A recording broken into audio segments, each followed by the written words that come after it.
From our limited early 21st century human-centered three-dimensional perspective, the UAP phenomenon can still reasonably be attributed to either an extraterrestrial, interdimensional, cryptoterrestrial, or extraterrestrial source. Other possibilities may exist, ones we have not yet imagined or may be evolutionarily incapable of fully conceiving, but odds are that the true answer lies within one of these four major categories that we are at least able to conceptualize, even if only in a simplified or partial way. We are, after all, constrained to work with what we can currently evaluate and what is presently useful to us. Thus, while we acknowledge our inherent limitations in seeking an accurate understanding of the potential non-human intelligence behind the phenomenon, we can still have justified confidence in our provisional conclusions, provided we apply every available method of inference and critical analysis in that pursuit.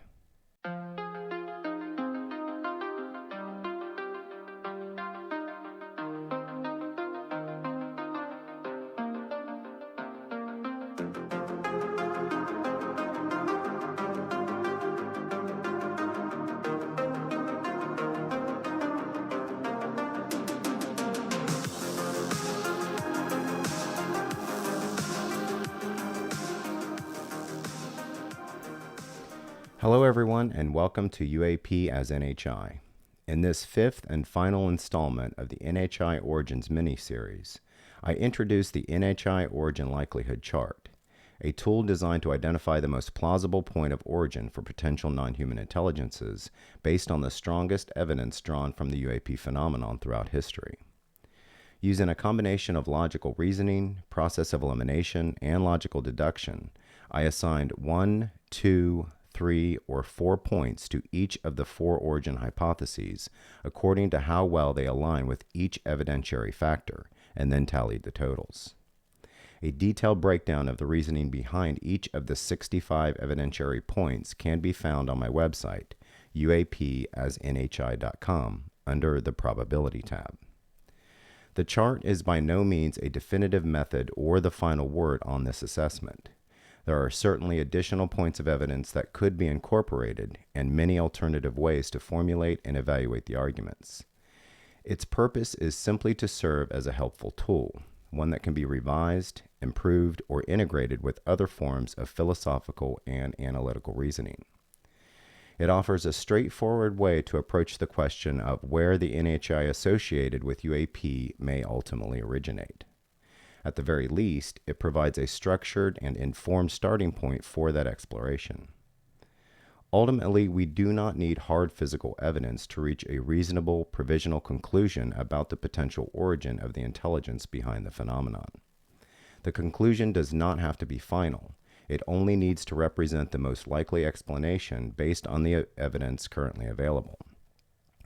In that sense, we can hold confidence in our inferred conclusions without requiring definitive physical proof. For now, we can evaluate all relevant data points associated with a phenomenon, assign values according to how each point aligns with the various origin hypotheses, and see which outcome emerges as the most probable. The first step in this process is to apply the working assumption that some UAP are of non-human intelligent origin. This assumption could be established to a certain degree of probability ahead of any discussion about specific origins, though it is not strictly necessary if we begin the analysis with that premise already in place. After all, present human origin could be incorporated as a fifth possibility. However, the point of this chart is to deduce a specific NHI origin under that given initial assumption. There is an optimal 12-step sequence if you want to be especially thorough. If you want to be more rigorous and first determine whether each point of evidence is sound before including it in your own version of the chart, you can run each specific evidentiary point through the following process.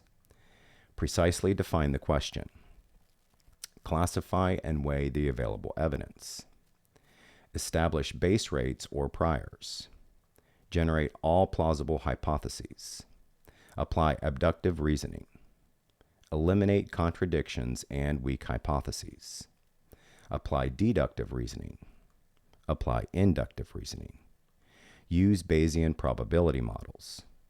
Perform bias checks. synthesize the results into a provisional theory, and continuously refine that theory through iterative updating. A large language model can help with many of these steps and significantly reduce the time required. The NHI origin likelihood chart can function either as a standalone tool or as a supplemental step within this broader process by aggregating and comparing tentative values to arrive at a best estimate of the most likely point of origin.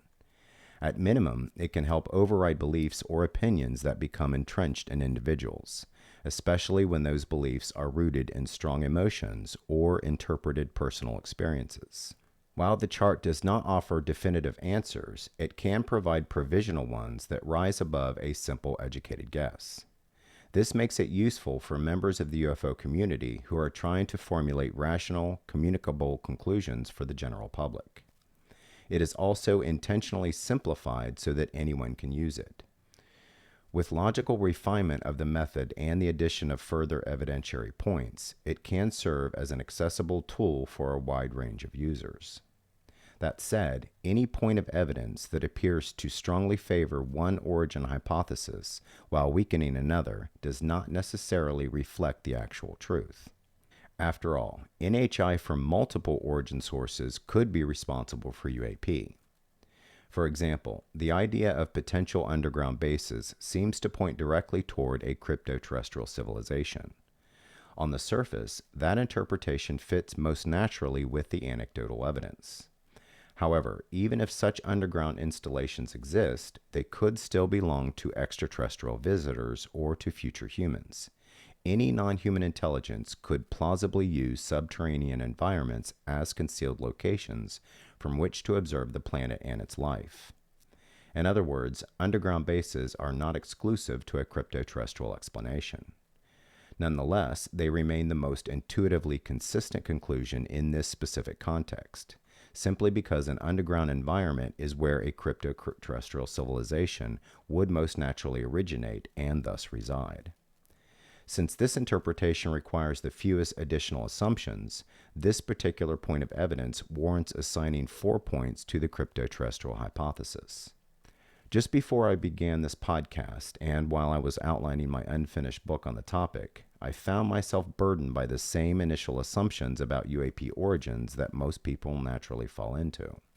We are all human, and we all carry our own opinions into the subject. No matter how scientific our approach or how committed we are to neutrality, our biases inevitably seep into the process. This is unavoidable for any of us, regardless of background or education.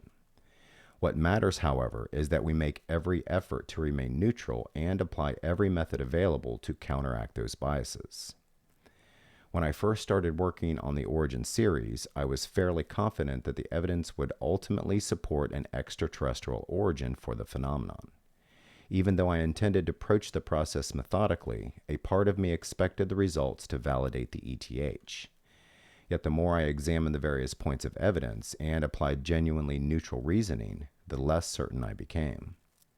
Initially, I assumed the ETH would emerge as the strongest candidate, followed by the IDH, then the CTH, and finally the ETM. By the end of this program, you will see just how accurate or inaccurate that early expectation turned out to be. Because of these challenges, I turned to a large language model to help with the philosophical reasoning and process of elimination work.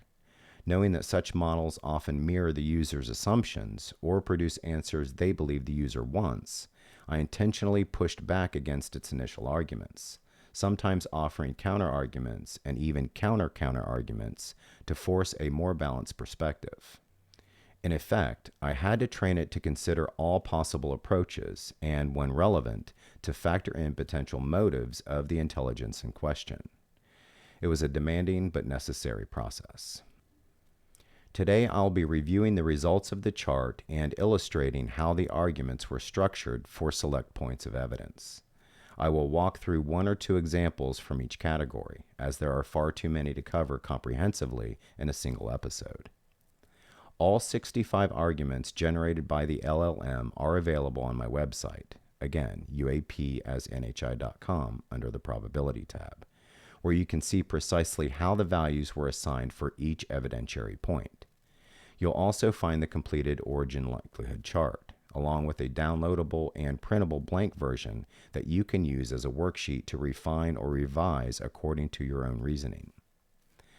The first category of evidence on the chart is UAP craft structure, which includes 3 points of evidence: large number of different craft shapes or designs, physical craft retrievals, i.e. nuts and bolts, and ethereal craft or anomaly, those with no apparent physical structure.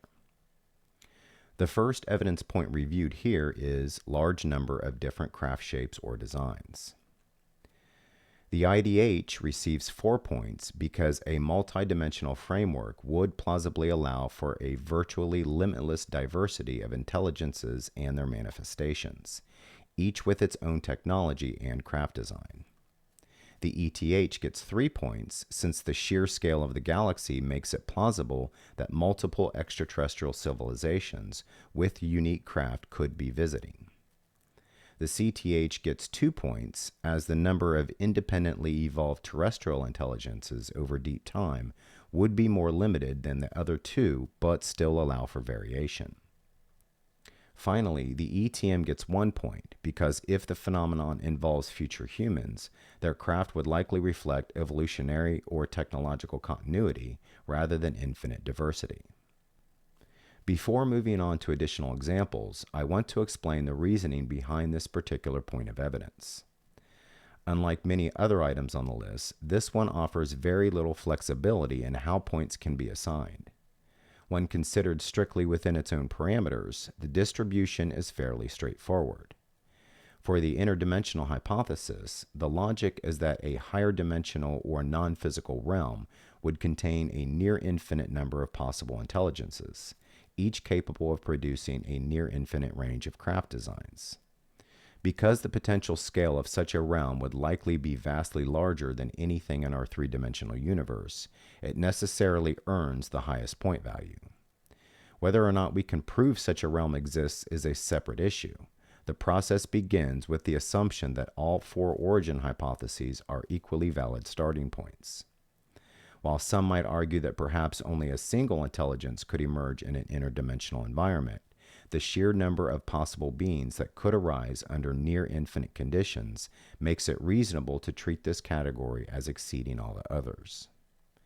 If our three-dimensional reality is only one subset within a much larger multidimensional backdrop, where countless realities could emerge, then the number of potential interdimensional visitors must logically exceed the number of possible extraterrestrial civilizations within our finite universe.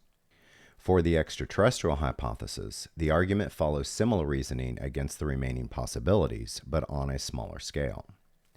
The enormous number of star systems in the galaxy, let alone the observable universe, provides a wide but still finite set of locations where intelligences might arise and produce differing craft designs. This number remains substantial but does not exceed the near infinite scope attributed to an interdimensional framework. Therefore, the ETH naturally receives the second highest point value. A crypto-terrestrial civilization, which would include the possibility of multiple CT civilizations arriving over Earth's deep history, would offer the next largest set of possible craft designs. Although the number of potential CT species is limited compared to extraterrestrial or interdimensional possibilities, it still allows for more variety than a scenario involving only one intelligence. The extratempestrial model receives the lowest point value in this category. If the source were future humans, the range of possible craft designs would be limited to what a single lineage of intelligence might develop over time. Even allowing for technological divergence, the number of distinct designs would be far fewer than what could arise from multiple independent extraterrestrial or cryptoterrestrial civilizations, let alone a near infinite interdimensional reality.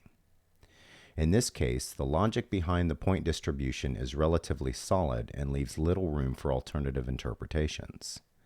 Other points of evidence, however, allow for broader debate depending on how the arguments are framed and justified. So now let's move on to the second point of evidence, which is also within the same category: physical craft retrievals, i.e. nuts and bolts. The extraterrestrial hypothesis, 4 points, best predicts recoverable engineered hardware. Visiting off-world civilizations would use material vehicles that can fail under Earth operating conditions, yielding structural components and debris. The cryptoterrestrial hypothesis also fits well, 3 points. A concealed Earth origin civilization operating locally would plausibly produce conventional wreckage, with proximity increasing human recovery odds, though materials may track terrestrial sourcing. Also, a local intelligence would have far more time and incentive to harden their craft against capture and would better understand our detection and weapon systems over an ET civilization. They would also be more familiar with our atmosphere and weather conditions. The extratempestrial model is less consistent, 2 points. Temporally capable craft would be physical but strongly optimized to avoid loss, i.e. paradox risk, with rapid self-retrieval or self-protection reducing durable recoveries. The interdimensional hypothesis is least consistent, 1 point. Phase-dependent manifestations could physicalize transiently, but would be least likely to leave conventional, persistent nuts and bolts debris accessible to humans. For this point of evidence, as with many others on the list, there are several alternative ways to structure the argument and distribute points.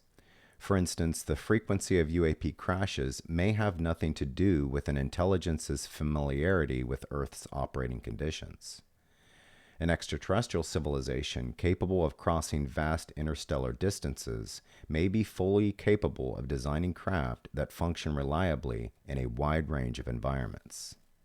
At the same time, multiple extraterrestrial intelligences from different star systems with differing motives could be present in the same region and occasionally interfere with or attack one another, leading to crashes unrelated to environmental challenges. The interdimensional hypothesis, however, falls to the bottom in this category for a different reason. By its nature, it is the least likely to involve nuts and bolts hardware. While it is theoretically possible that a higher dimensional intelligence could manifest a three-dimensional craft or assume a physical form to operate within our realm, the goal in this evaluation is to focus on the simplest interpretation of the evidence and avoid multiplying unknowns. Under that criterion, an interdimensional source should consistently receive only 1 point here. Perhaps it would have been more prudent to separate the points of evidence into separate physical craft retrievals and nuts and bolts categories. This is an example where I encourage other members of the community to help refine or modify the list. Overall, however, this point of evidence is only mildly ambiguous, as the reasoning remains fairly straightforward. The next example, however, is even less clear-cut, though the logic presented is still the most coherent approach I and the LLMs assisting in this process could formulate. After walking through that final example, I will step back from breaking down the point distribution logic for each remaining evidence type, since the same general method can be applied across the board. My goal here is simply to demonstrate how an individual or an LLM might systematically work through these arguments to derive sound, defensible conclusions.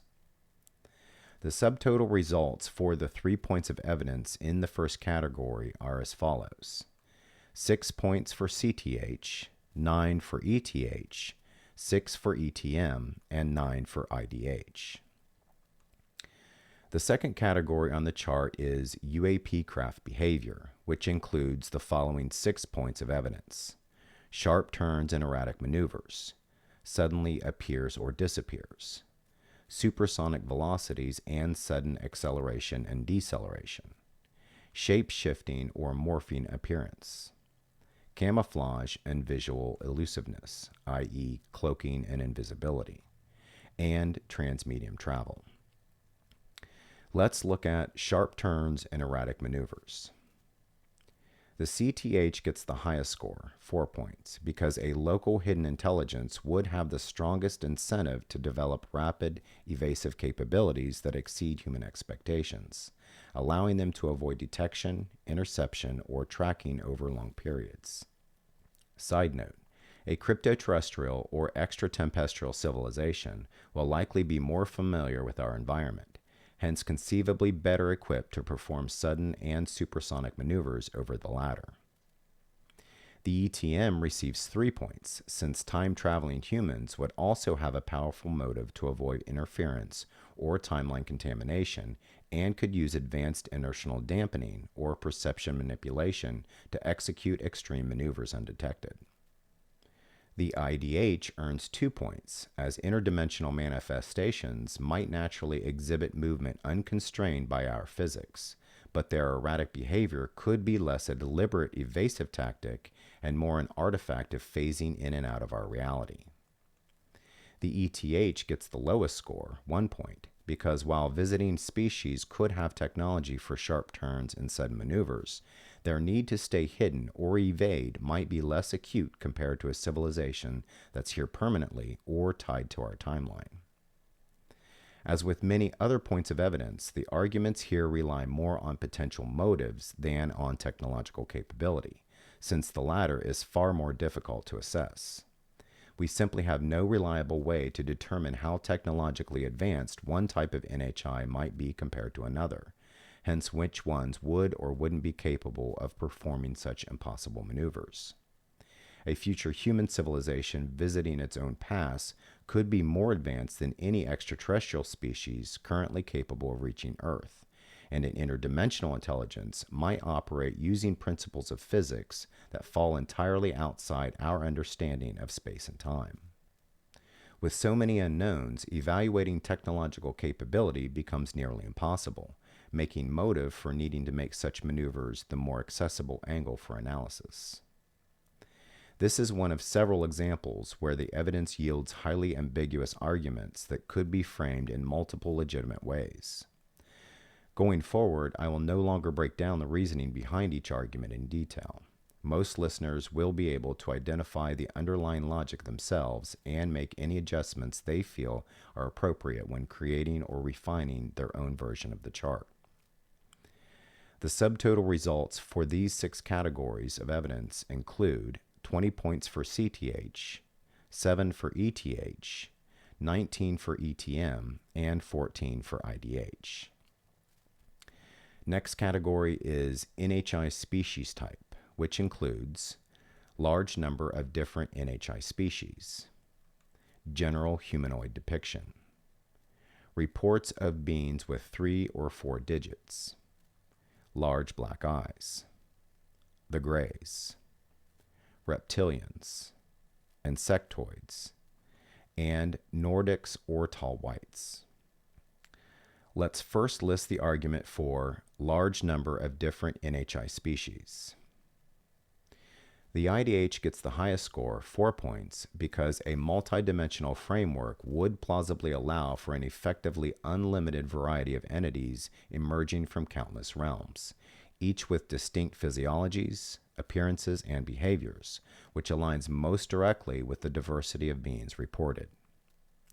The ETH receives 3 points, since the vast number of star systems in the galaxy makes it reasonable to expect multiple extraterrestrial civilizations could visit Earth, each with unique biological forms. The CTH earns 2 points, as multiple species may have evolved independently in Earth's deep past and continued in parallel, but the number of viable terrestrial lineages would still be more limited compared to cosmic or interdimensional sources. The ETM gets the lowest score, 1 point, because if the phenomenon involves future humans, the diversity of forms would likely represent variations of our own lineage over time rather than entirely different species, making it less capable of explaining the full range of reported entities. Staying within the same category, next we look at general humanoid depiction. The ETM gets the highest score, 4 points, because if the phenomenon involves future humans, the persistence of a broadly humanoid body plan, bipedal stance, bilateral symmetry, head, eyes, and hands, would be a natural continuity of our own evolutionary trajectory. The CTH receives 3 points since a hidden Earth origin intelligence would also likely retain humanoid traits if they diverged from a hominin or other bipedal lineage in the distant past. The ETH earns 2 points as convergent evolution across the galaxy might plausibly yield humanoid forms, but it is statistically less likely that entirely separate biologies would mirror our morphology so closely. The IDH gets the lowest score, 1 point, because interdimensional beings could appear in virtually any conceivable form, and consistent humanoid depictions would be less expected in that framework unless filtered through human perception. The subtotal results for these 8 total pieces of evidence are 27 points for CTH, 21 for ETH, 19 for ETM, and 14 for IDH. At first glance, one might expect the IDH or ETH to dominate this category, given the enormous number of potential species that could emerge in either a multiverse scenario or the vast array of life-supporting star systems in the universe. However, this group of evidence is not solely about the number of different NHI types reported. It also considers the kinds of beings described and their overall morphology. The predominance of humanoid forms in witness accounts aligns more closely with the final point totals for this category and ultimately outweighs the sheer variety of types that have been reported. The next main category is high strangeness, which includes general high strangeness, portals or gateways, reports and videos, NHI posing as animals or other mundane phenomena, cryptids, trickster mentality, paranormal hotspots, i.e. Skinwalker Ranch, interest in our consciousness or soul, time dilation or distortion, and synchronicities following sighting. First, let's look at general high strangeness.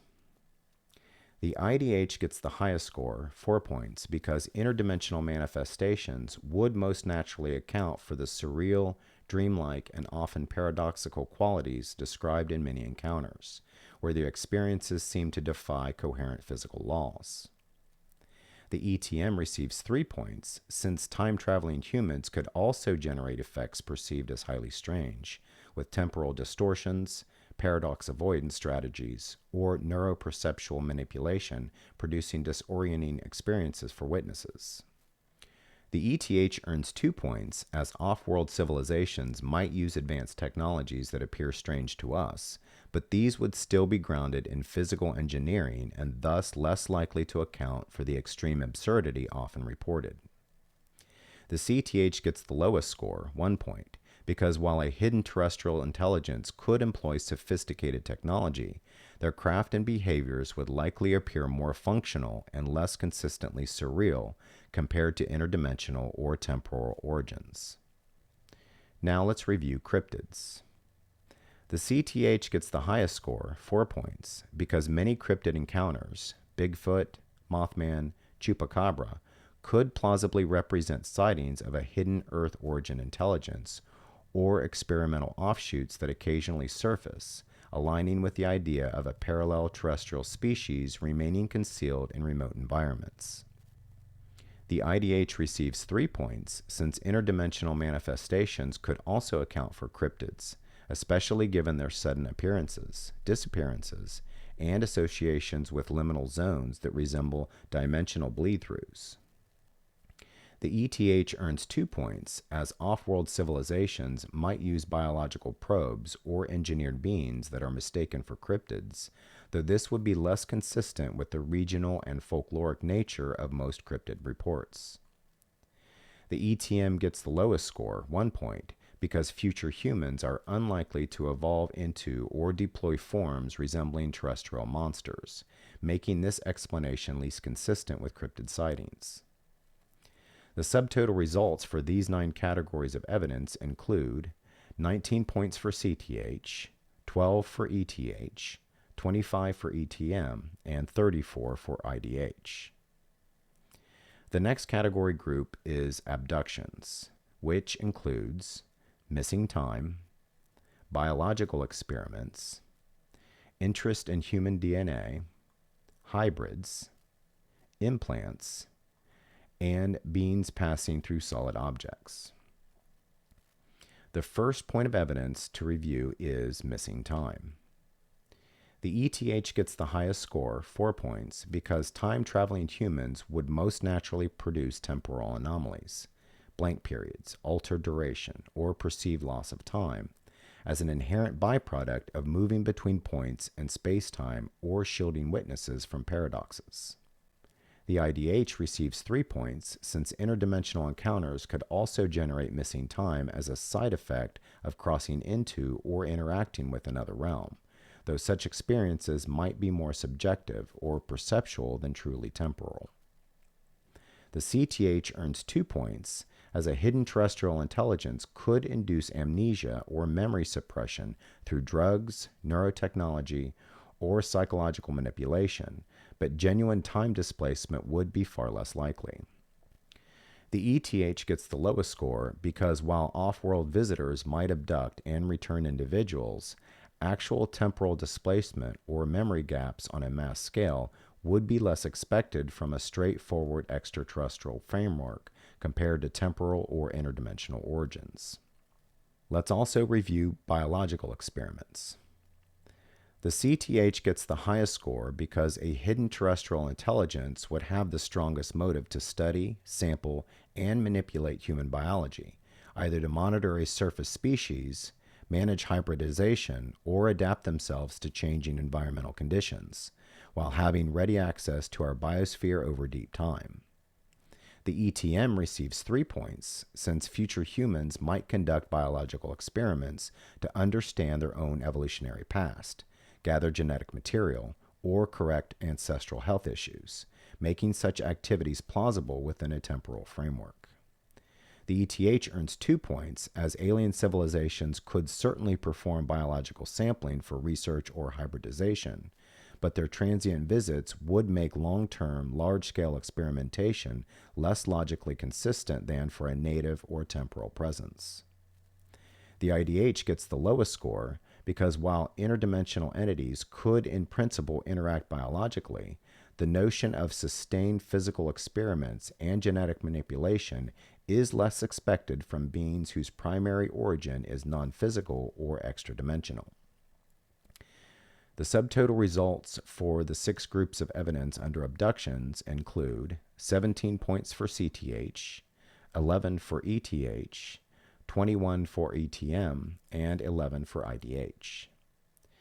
These groups complete page 1 of the chart, bringing the subtotals to 89 for the CTH, 60 for the ETH, 90 for the ETM, and 82 for the IDH. At this stage, the ETM holds a slight lead over the CTH, with the IDH following not far behind. The ETH, however, remains significantly lower than the other 3. The next category is physical traces and includes the following points of evidence: crop circles, landing marks or scorched ground, radiation effects or exposure, anomalous metamaterials, and radar signatures. Let's start with radiation effects or exposure. The ETH gets the highest score because off-world visitors using advanced propulsion systems or power sources might naturally emit unfamiliar radiation signatures, making burns, hair loss, or EM effects on witnesses and the environment a plausible byproduct of their technology. They might not be concerned as much with such effects as would a more local intelligence. The CTH receives 3 points since a hidden terrestrial intelligence could also use exotic energy systems that might unintentionally expose humans to radiation during close encounters. But being local, they would likely better manage or shield their operations to avoid detection. The ETM earns 2 points as future humans could deploy highly advanced energy systems capable of producing radiation effects, but would have a strong motive to minimize or prevent dangerous exposures to avoid contaminating their own ancestral timeline. The IDH gets the lowest score because interdimensional manifestations would be least expected to emit persistent ionizing radiation, Any perceived effects would more likely be neurological or perceptual rather than physical exposure. Next, we have anomalous metamaterials. The ETH gets the highest score because off-world visitors using interstellar craft would most plausibly employ materials unknown or extremely rare on Earth, making the recovery of exotic alloys or isotopic signatures a natural indicator of extraterrestrial engineering.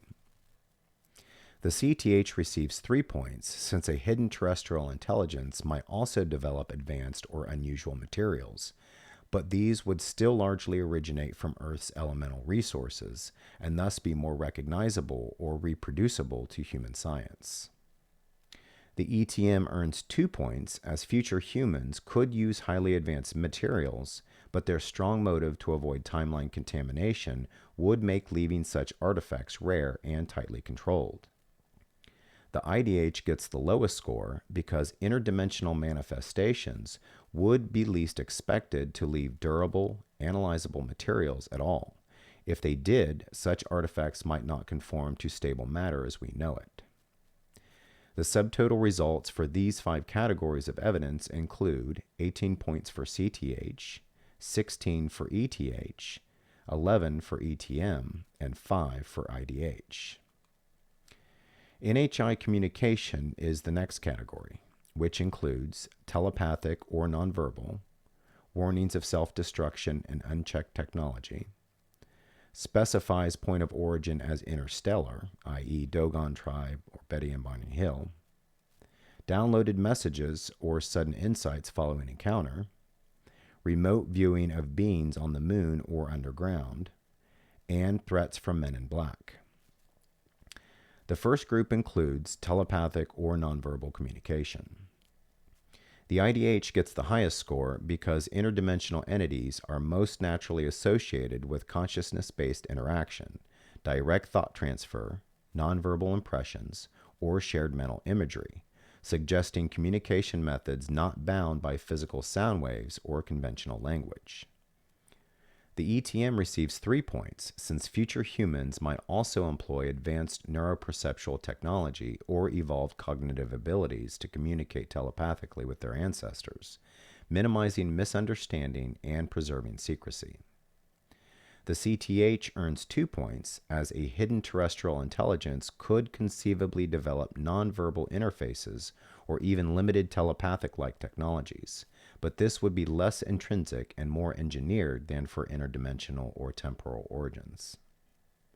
The ETH gets the lowest score because while alien visitors might develop sophisticated translation or thought-based interfaces, consistent telepathic communication across many reports is less expected from a straightforward off-world civilization, especially since their minds would be entirely alien to ours and perhaps telepathically incompatible.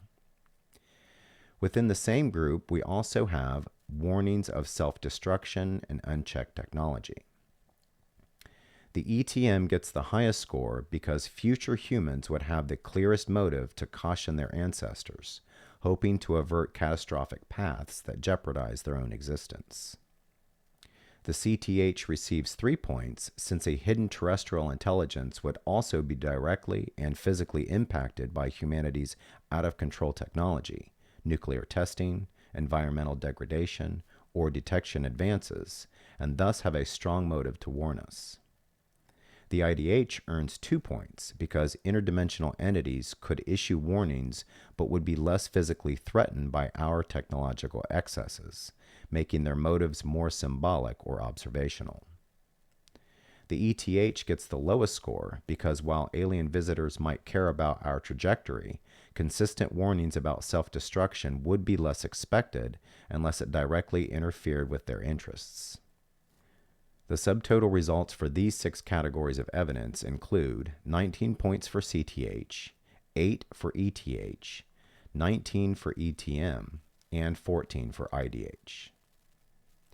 Craft frequency is the next main category and includes high frequency of sightings, suggesting a high presence, geographic hotspots, interest in our nuclear technology or facilities, significant increase in sightings since the 1940s, regional flaps, groups and formations, and entering or exiting volcanoes.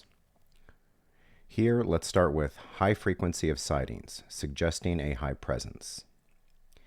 The CTH gets the highest score because a hidden terrestrial intelligence operating locally would most plausibly account for frequent sightings, the craft having short travel distances, nearby bases, and a continuous presence on Earth that naturally results in more observable events. The ETM receives 3 points, since future humans might also visit frequently at different times and locations for study or intervention, but they would likely try to limit visible appearances to minimize timeline disruption. The ETH earns 2 points because while multiple alien civilizations could visit Earth, the logistical challenges of interstellar travel make a sustained, high-frequency presence less likely compared to a native or temporal source. The IDH gets the lowest score because interdimensional manifestations, while potentially numerous, would more likely be sporadic and unpredictable rather than producing a consistently high visible presence. Also in this group, significant increase in sightings since the 1940s. The ETM gets the highest score because future humans would have the clearest motive to intensify their visits around this period. World War II, nuclear weapons testing, and rapid technological advancement, moments that would critically shape their own timeline and thus warrant closer observation or intervention. The CTH receives 3 points since a hidden terrestrial intelligence might also have increased its activity during this time in response to humanity's technological leap, war-driven industrialization, or direct threats to underground habitats, such as nuclear testing, but their presence would already have been established long before. The ETH earns 2 points, as alien visitors could also become more interested in Earth during the 20th century due to radio signals, nuclear detonations, or space exploration, but a sudden spike in sightings fits less neatly with an interstellar visitation model compared to a temporal or terrestrial one, if only based on time and the distances such signals would need to travel. The IDH gets the lowest score because interdimensional manifestations would be least expected to show a historically specific surge tied to human technology, unless their appearance is linked to human consciousness or collective expectation rather than external events. The subtotal results for 7 categories of craft frequency include 26 points for CTH, 14 for ETH, 23 for ETM, and 7 for IDH. The next category is hidden locations and includes the following points of evidence: structures or bases on or in the moon, structures or bases underground, structures or bases underwater, USOs, and structures on Mars. For this category, we start with structures or bases in or on the moon. The ETM gets the highest score because future humans would have the strongest motive to use the moon as a staging ground.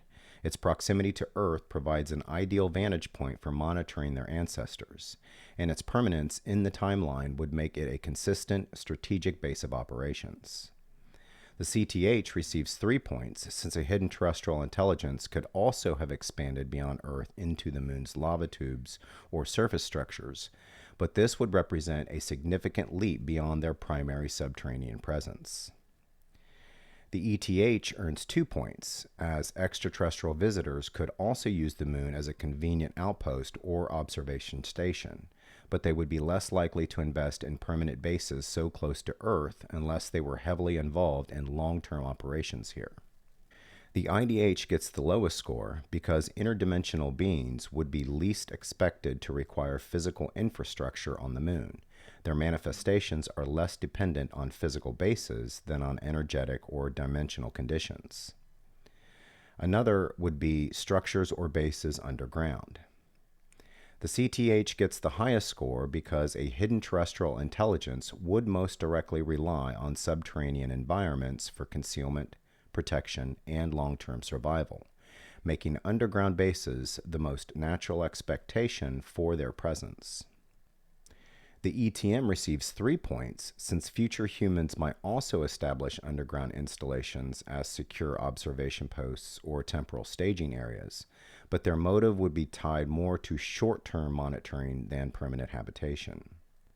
The ETH earns 2 points as alien visitors could use underground facilities for temporary concealment or resource extraction, but constructing and maintaining long-term bases beneath the Earth's surface would be less consistent with a transient off-world presence.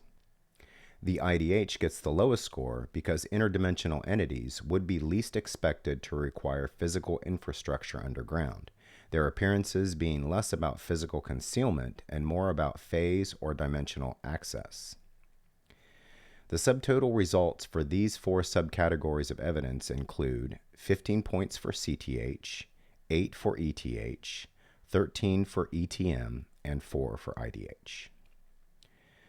Observations in space is the next main category and includes observations and videos of unknown objects in orbit, NHI satellites, reports of UAP by NASA astronauts, and reports of UAP near the moon by amateur astronomers. For this category, we look at reports of UAP by NASA astronauts. The CTH gets the highest score because a hidden terrestrial intelligence would most plausibly monitor or interact with astronauts operating in near-Earth orbit or on the way to the moon, especially if their presence extends into Earth's orbital space, making astronaut encounters a natural extension of their local operations. The ETM receives 3 points since future humans might also observe or interact with astronauts during pivotal moments in space exploration, appearing near spacecraft as part of timeline monitoring or data gathering. The ETH earns 2 points as alien visitors could also be active in near-Earth space and observed by astronauts, but their presence in low Earth or lunar orbit would be less expected compared to higher or interstellar operations. The IDH gets the lowest score because interdimensional entities would be least expected to consistently manifest in the specific environment of orbital space rather than at liminal or energetic points on Earth. The subtotal numbers for these 3 categories include 12 points for CTH, 6 for ETH, 9 for ETM, and 3 for IDH. Animals in UAP is the next category and includes cattle mutilations, animal reactions to UAP and NHI, fear and anxiety, and general quiet and stillness of wildlife during encounter. For this group, we go with cattle mutilations. The CTH gets the highest score because a hidden terrestrial intelligence would have the most direct access and logistical ease to repeatedly target livestock across wide areas, gathering biological material for surveillance, hybridization, or environmental monitoring while operating from nearby bases. The ETM receives 3 points since future humans might also conduct animal sampling to study the health, genetics, or environmental conditions of their ancestors, but they would likely minimize visible evidence and public alarm. The ETH earns 2 points as alien visitors could also harvest livestock for research, though the repeated, localized, and often covert nature of mutilations is less consistent with transient interstellar missions. The IDH gets the lowest score because interdimensional entities would be least expected to require physical animal tissue, and any mutilation-like effects would more likely be a byproduct of perception rather than sustained biological harvesting. The subtotal for this group of 3 categories award 12 points for CTH, 6 for ETH, 9 for ETM, and 3 for IDH. The final category is ancient accounts and includes the following points of evidence. Primitive accounts of subterranean beings, i.e. the Namo. Cave art or petroglyphs depicting grays and saucers. Biblical and religious text accounts. Accounts of fairies, gnomes, and jinn. And ancient paintings and reports of UAP, i.e. airships, sky shields, orbs. First off, we have primitive accounts of subterranean beings, i.e. the Namo. The CTH gets the highest score because myths of aquatic or underground beings emerging from hidden realms align most directly with a long-standing terrestrial intelligence occasionally surfacing to interact with early human cultures. The IDH receives 3 points since interdimensional manifestations could also be interpreted in myth as underworld or aquatic beings, especially given how such encounters often blend with archetypal imagery. The ETH earns 2 points, as off-world visitors might be mythologized as strange beings and misattributed to subterranean realms, though the sky motif is more common for extraterrestrial interpretations.